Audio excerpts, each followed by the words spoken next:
سلام علیکم عزتمنو. یو وټری د نادیا ګل ټول حقیقت ښکاره کولو او دا وټری په دوبۍ کې وو. څنګه ټول حقیقت ښکاره کو او څنګه خبرې نادیا ګل پسې وکړه. د دې ویډیو نه مخکې تاسو کو چل زموږ په دې چینل کې نه وي حتما د زموږ هم دا چینل د سبسکرایب کړئ، خو کې اوسه د ټری نشان وه یو نوی معلوماتي ویډیو تاسو ته په اسانۍ باندې در ورسي. عزتمنو نادیا ګل به دا هوټل والا ته پیسې ورکولې چې زما خل چاته مو وایه. عزتمنو په دې کې لاکډاون راغلی دی او ګیس بندیز ولګېدلو. د یو ملک نه بل ملک ته جزونه هم بند شولو. په دا هوټل کې نادیا ګل سره په ټلیفون کې په رابطه باندې چې زما خو ټیم پوره شو او ماته پیسې راولېږه. خو نادیا ګل هوټل والا ته پیسې نه لېږلې. نادیا ګل ورته ویلې چې موږ خو کار نه دی کړی، موږ خو 5-6 میاشتې په کور کې ناست یو او د جب نه مو خوراک کړی دی. هله زه د کم سایډ نه پیسې درکړم. نو هغه هوټلي به ورته دمکې ورکولې. زه به تا په شرمونو باندې وشرمم او ستا ویډیوګانې ما سره دي. ستا ټولې ویډیوګانې به زه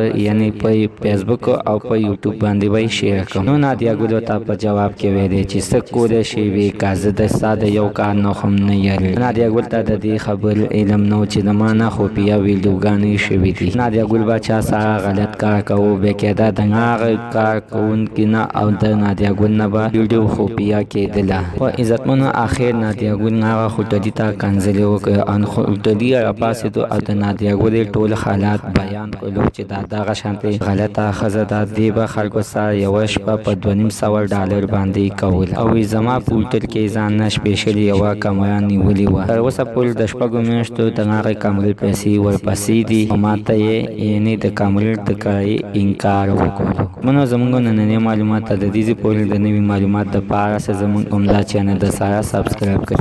ورسره د ټری نشان ووهئ چې ښه یوه نوې معلوماتي ویډیو تاسو ته په اسانۍ باندې در ورسي.